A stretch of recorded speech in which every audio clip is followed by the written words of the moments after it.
नमस्कार दोस्तों, मेरा नाम है तरुण। आज हम बात करेंगे खालिस्तान के बारे में। हम आज सारी चीज़ें देखेंगे कि खालिस्तान क्या है, इंदिरा गांधी की डेथ क्यों हुई थी, जर्नैल सिंह भिंडरावाले कौन थे, अनंतपुर रेजोल्यूशन क्या है, सब चीज़ों को देखेंगे। सबसे पहले ये देखिए, ये है महाराजा रंजीत सिंह। ये है महाराजा रंजीत सिंह। जब ये जिंदा थे ना, तो अंग्रेज़ों की हिम्मत नहीं थी कि वो सिख एम्पायर पर रूल कर सकें। लेकिन जैसे ही हुई इनकी डेथ, तो सिख एम्पायर जो था वो वीक होना शुरू हो गया। और अंग्रेज़ों ने क्या किया, रूल कर दिया किसको, सिख एम्पायर को। और हरियाणा को पंजाब के साथ जोड़ दिया।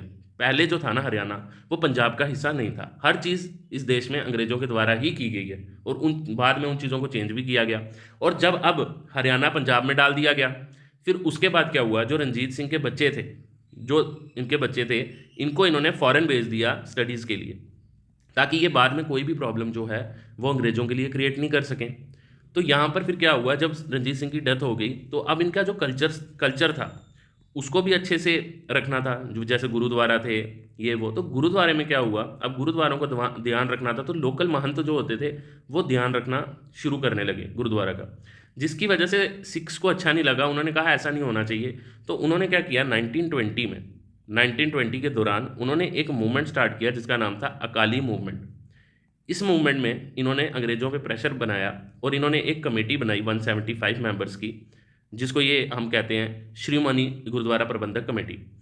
अब इस कमेटी में क्या होता है, इलेक्शंस होते हैं, और यहाँ पर प्रेसिडेंट चुने जाते हैं, और यही प्रेसिडेंट जो हैं ये गुरुद्वारा चलाते हैं। अब यहाँ पर अकाली मूवमेंट चला, और ये जो एसपी, इनको बोला जाता है SPGC, श्रीमनी गुरुद्वारा प्रबंधक कमेटी, श्रीमनी प्रबंधक गुरुद्वारा कमेटी या श्रीमनी गुरुद्वारा प्रबंधक कमेटी, SGPC इनको कहा जाता है, SGPC।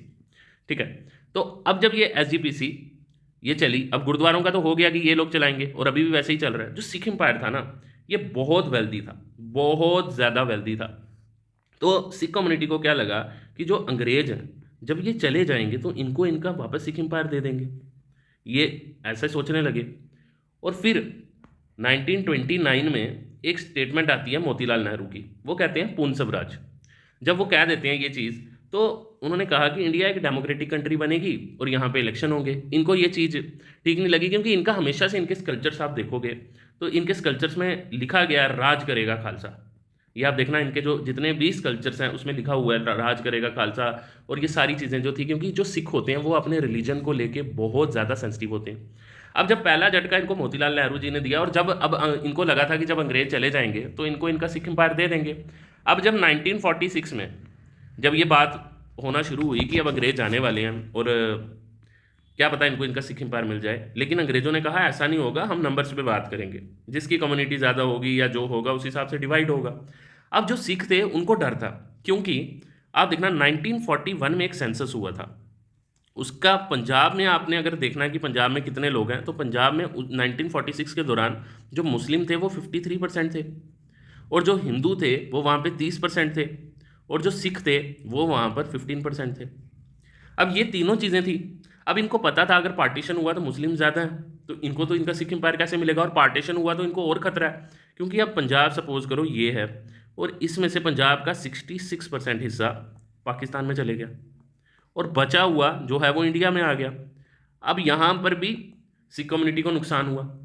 लेकिन यहाँ पर एक चीज़ हुई ऐसी, जब ये यहाँ के जो सिख थे वो पाकिस्तान में गए, तो पाकिस्तान में बहुत वायलेंस हुआ उनके लिए। तो वो वापिस से कहाँ आ गए, पंजाब में, और जो मुस्लिम चले गए वो वहीं पे बस गए। तो पंजाब में क्या हुआ, जब वो वहाँ पे वायलेंस हुआ और वहाँ के सिख जो हैं वो वापस इंडिया में आए, तो पंजाब में अब जो सिख थे वो मेजोरिटी में आ गए, सिख की जो पॉपुलेशन थी वो बढ़ गई। और अब इससे क्या हुआ, इनको थोड़ा था कि चलो अब नंबर्स में हम ज़्यादा हैं, लेकिन इनका नुकसान काफ़ी हुआ, क्योंकि इनकी 150 से ज़्यादा हिस्टोरिकल प्लेसेस थी, जो सारी की सारी हिस्टोरिकल प्लेसेस जो हैं वो पाकिस्तान में चलेगी। अब इनको एक खुशी थी कि चलो हम अब नंबर्स में तो ज़्यादा हैं, कुछ नहीं। अब इंडियन गवर्नमेंट से भी डिमांड करते थे कि हमारा जो है, आप हमें हमारा सिख एम्पायर वगैरह वापस कर दो, हमें इंडिपेंडेंट इंडिया से कोई प्रॉब्लम नहीं है, हम यूनाइटेड इंडिया के साथ हैं। तो क्या हुआ कि कांग्रेस ने इनकी बात भी सुनी, लेकिन कांग्रेस ने क्या किया, पेप्सू बनाया, जिसको बोलते हैं Patiala and east Punjab state union, east Punjab state union. अब इसमें आपको ये चीज़ याद रखनी है, इसको पेप्सू बोलते थे। ये तो इन्होंने दे दिया, इसमें कुछ स्टेट्स थी वो साथ में थी, ये वो। लेकिन क्या हुआ, अब पॉलिटिक्स जब किसी चीज़ में आ जाती है ना, इसकी वजह से क्या हुआ, अकाली दल, जो मैंने आपको ऊपर बताया अकाली दल के बारे में, अकाली मूवमेंट चला, उसमें चीज़ें थी, तो अकाली दल यहाँ पर स्ट्रांग होने लग गया। अकाली दल स्ट्रांग होने लग गया। अब कांग्रेस ने क्या किया, इसको रिमूव कर दिया। कांग्रेस ने इसको रिमूव कर दिया। अब जब कांग्रेस ने इसको रिमूव किया तो ये लोग गुस्से में हो गए, और कांग्रेस ने क्या किया कि अब ना स्टेट की बात चल रही थी कि अब देश तो चलो हमारे पास आ गया, पाकिस्तान भी बन गया, लेकिन हम स्टेट्स को कैसे करें, अब जाति के आधार पे तो बांट नहीं सकते थे। तो 1956 में एक जो है एक्ट लाया जाता है 1956 में, जिसको हम बोलते हैं state reorganisation act. State reorganisation act, इसमें क्या हुआ कि जो लैंग्वेज के आधार पर जो है स्टेट्स को बांटा जाएगा। अब इसमें इन्होंने क्या किया कि पंजाब वालों ने कहा, जो सिख कम्युनिटी थी, उन्होंने कहा कि जो हरियाणा के लोग हैं, हरियाणा तो पहले पंजाब का हिस्सा ही नहीं था, तो ये अंग्रेजों ने मिलाया, तो आप इसको क्या करो, हरियाणा को हिंदी स्टेट में डाल दो और पंजाब की जो पंजाबी है उसको ऑफिशियल स्टेट बनाओ। लेकिन कांग्रेस ने ये डिमांड इनकी रिजेक्ट कर दी।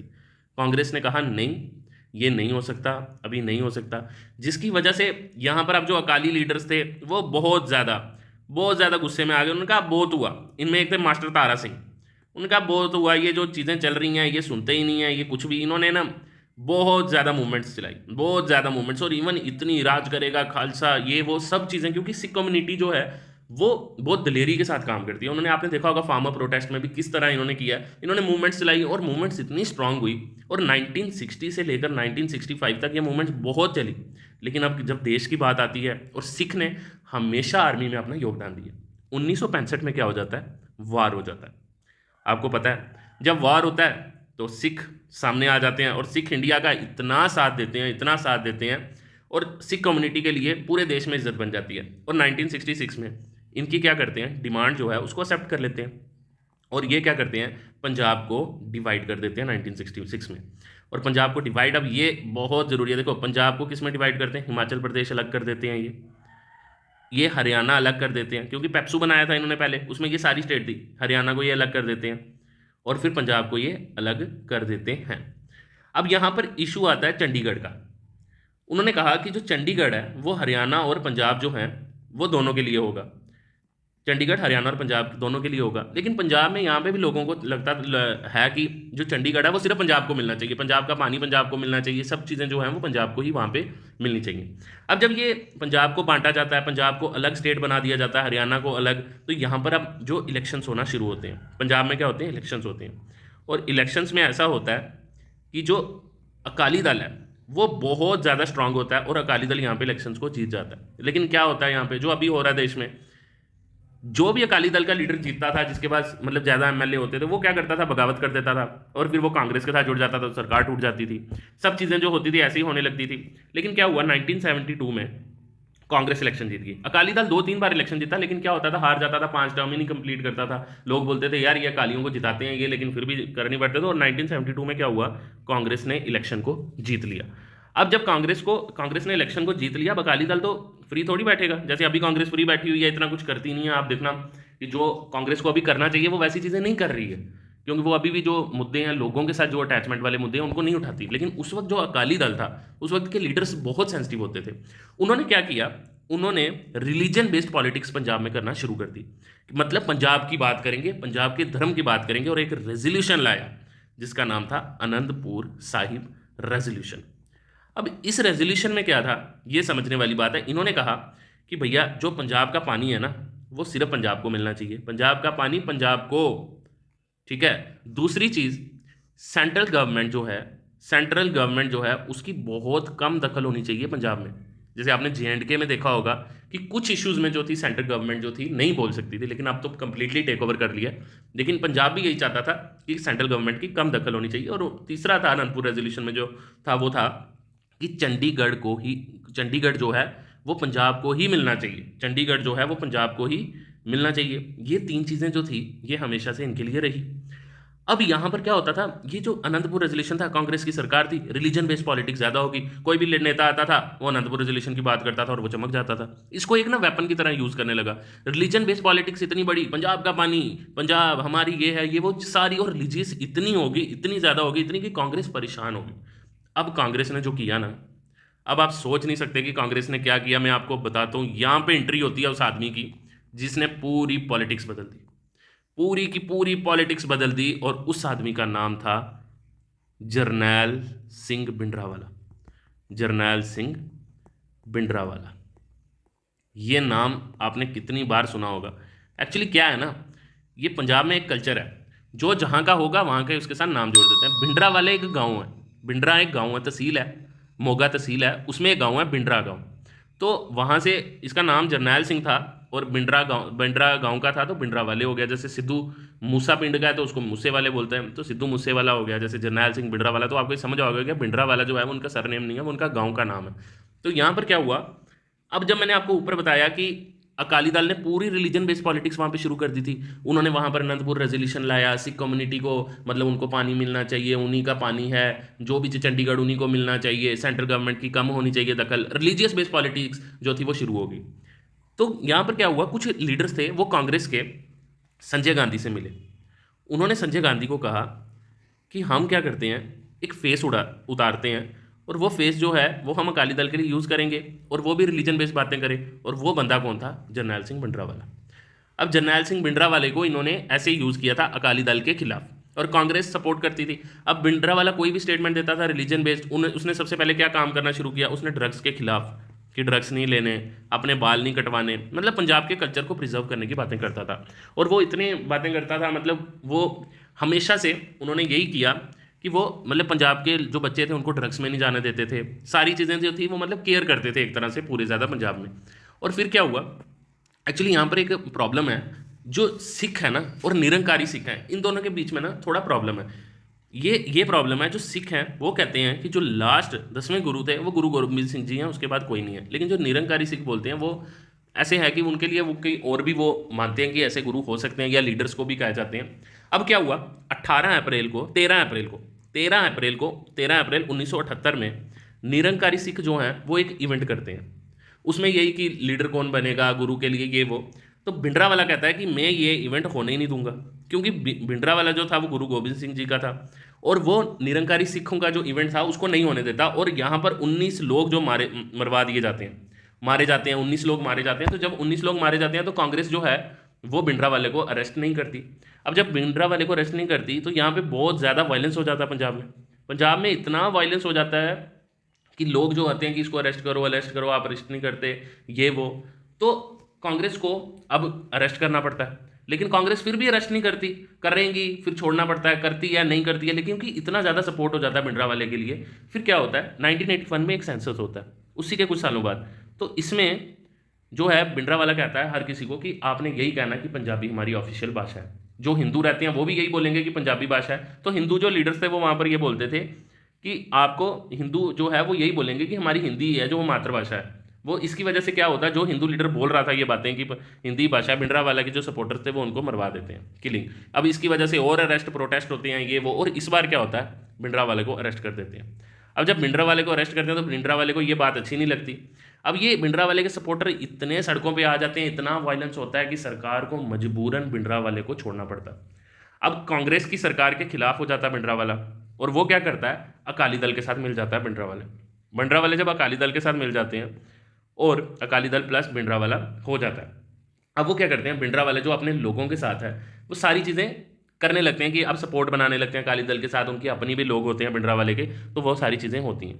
अब यहाँ से एक चीज़ शुरू हुई। अब इन्होंने जो डिमांड की होती है कि अकाली दल और भिंडरावाले ने कि अब हम क्या करेंगे, अनंतपुर रेजोल्यूशन जो है कि जो पंजाब का पानी है वो पंजाब को ही मिलना चाहिए और किसी को नहीं मिलना चाहिए, पंजाब का पानी पंजाब को मिलना चाहिए, चंडीगढ़ पंजाब को मिलना चाहिए, सेंट्रल गवर्नमेंट की जो है वो कम दखल होनी चाहिए। इसके लिए भिंडरावाला जो है वो प्रोटेस्ट करने शुरू कर देते हैं। और क्या होता है, 1982 में जो एशियन गेम्स होनी थी वो इंडिया यहाँ पर होती हैं दिल्ली में।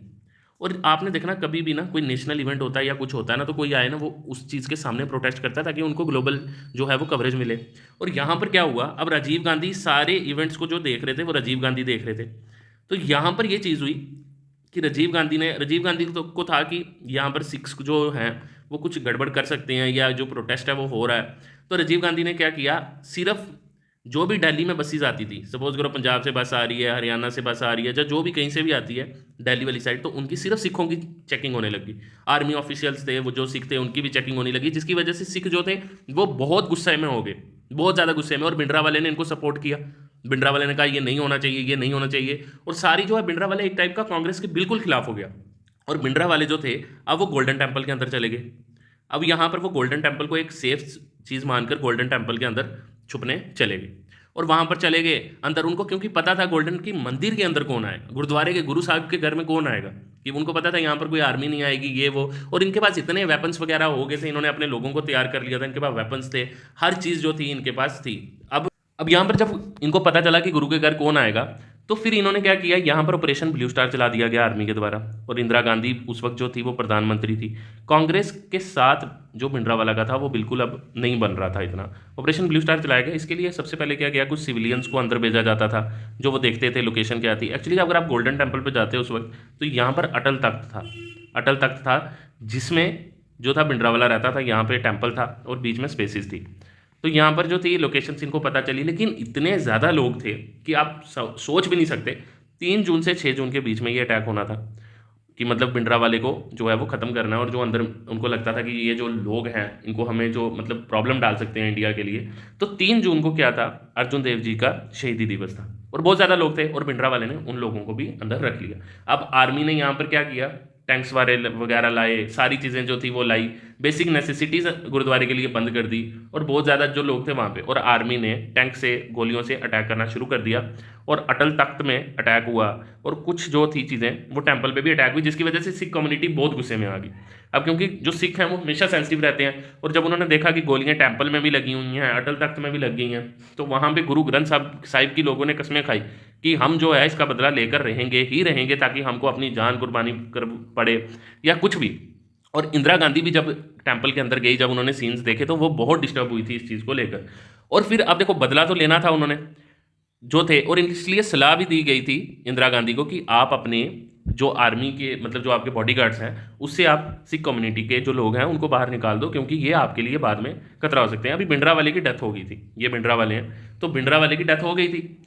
अब जब ये चीज़ इनको इंदिरा गांधी को पता चली, तो इंदिरा गांधी ने कहा कि नहीं, ये नहीं हम कर सकते, क्योंकि इससे गलत मैसेज आएगा सोसाइटी में। तो फिर ये आपको पता ही है उसके बाद क्या हुआ।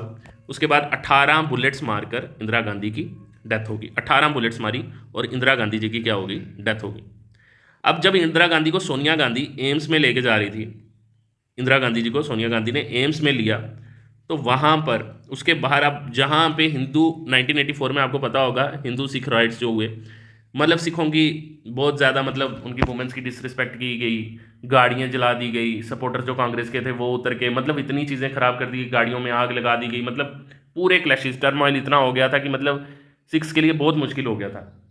और जब ये चीज़ें थी तो बहुत प्रॉब्लम्स होती हैं इन चीज़ों को लेकर। ये स्लोगन्स लगते थे, खून का बदला खून, 3 व्हीलर गाड़ियों थी उनको आग लगाया जाता था, सिखों को मारा जा रहा था, गुरुद्वारे जलाए जा रहे थे, और ये मतलब बहुत ज़्यादा प्रॉब्लम जो हो गई थी वो वहाँ पर हो गई थी। अब यहाँ पर देखिए पंजाब में कांग्रेस की इमेज कैसी हो गई थी, अब इन चीज़ों को रिकवर भी करना पड़ता है, क्योंकि जो पॉलिटिक्स है ना ये रुकती नहीं है, लोग चले जाते हैं, भिंडरावाले भी चले गए, ठीक है। कहानी देखो आप कहाँ से शुरू हुई थी, सिख एम्पायर, अंग्रेजों ने हरियाणा डाला, और यहाँ पर डेथ इंदिरा गांधी की हो गई, इंदिरा गांधी की डेथ हो गई और भिंडरावाले की डेथ हो गई।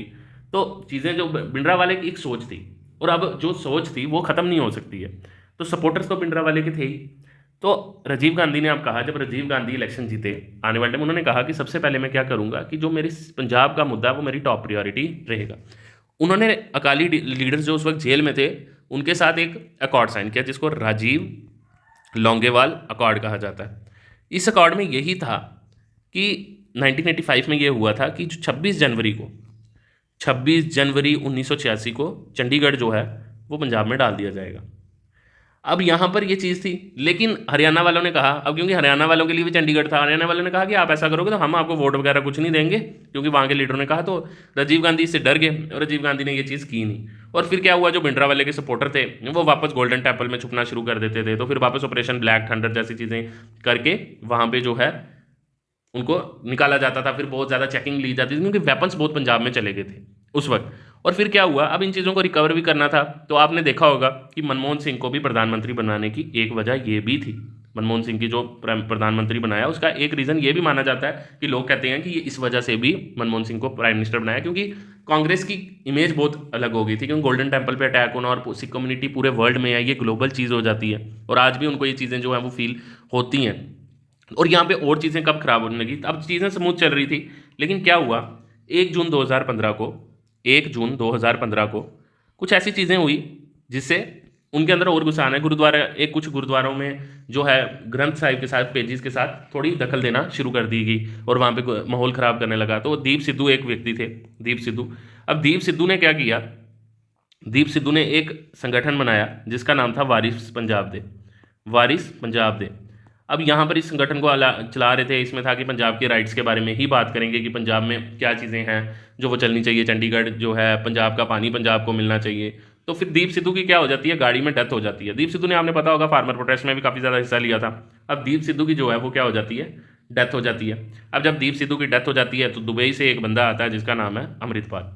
ये है अमृतपाल, और ये बोलते हैं कि जी हम भिंडरा वाले को मानते हैं, ये वो, अब कोई अगर हम पर अटैक करेगा तो हम ऐसे करेंगे, और इनको बहुत ज़्यादा। और एक दिन क्या होता है, आप दस्तारबंदी होती है इसमें अमृतपाल सिंह की, और हज़ारों लोग आ जाते हैं, पंजाब से हज़ारों लोग दस्तारबंदी देखने आ जाते हैं।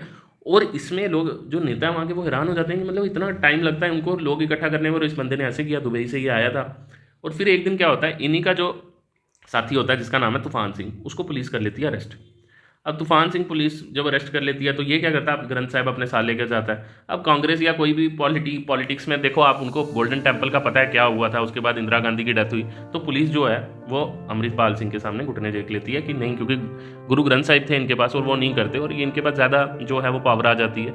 लेकिन सेंट्रल गवर्नमेंट इन चीज़ों को कभी भी बर्दाश्त नहीं करती। देखिए, इंडिया के खिलाफ कोई भी चीज़ों को बर्दाश्त नहीं करता। अगर आप देखो तो उन्होंने क्या किया, तुरंत इन चीज़ों पे एक्शन लेना शुरू कर दिया। पंजाब पुलिस और जो है सेंट्रल गवर्नमेंट के साथ मिलके अमृतपाल सिंह को उन्होंने, आज आप देख लो, जो ये खालिस्तान की बात करते थे कि अलग से खालिस्तान बनाएंगे, ये भी बात करते थे कि जो भिंडरा वाले हैं मैं उनको मानता हूँ, ये सारी चीज़ें हैं। तो ये सारा आपको मैंने समझाया कि खालिस्तान, सिख एम्पायर, अंग्रेज, ये जो ब्रिटिशर्स थे उन्होंने कैसा हरियाणा को जो है वो मिलाया, ये सारी चीज़ें जो थी ये आपको अंडरस्टैंडिंग दे देंगी कि क्या चीज़ें थी। अगर आपको मेरी वीडियो ये अच्छी लगी हो तो आप मेरे चैनल को सब्सक्राइब कर सकते हैं। Thank you so much for watching this video. Bye bye.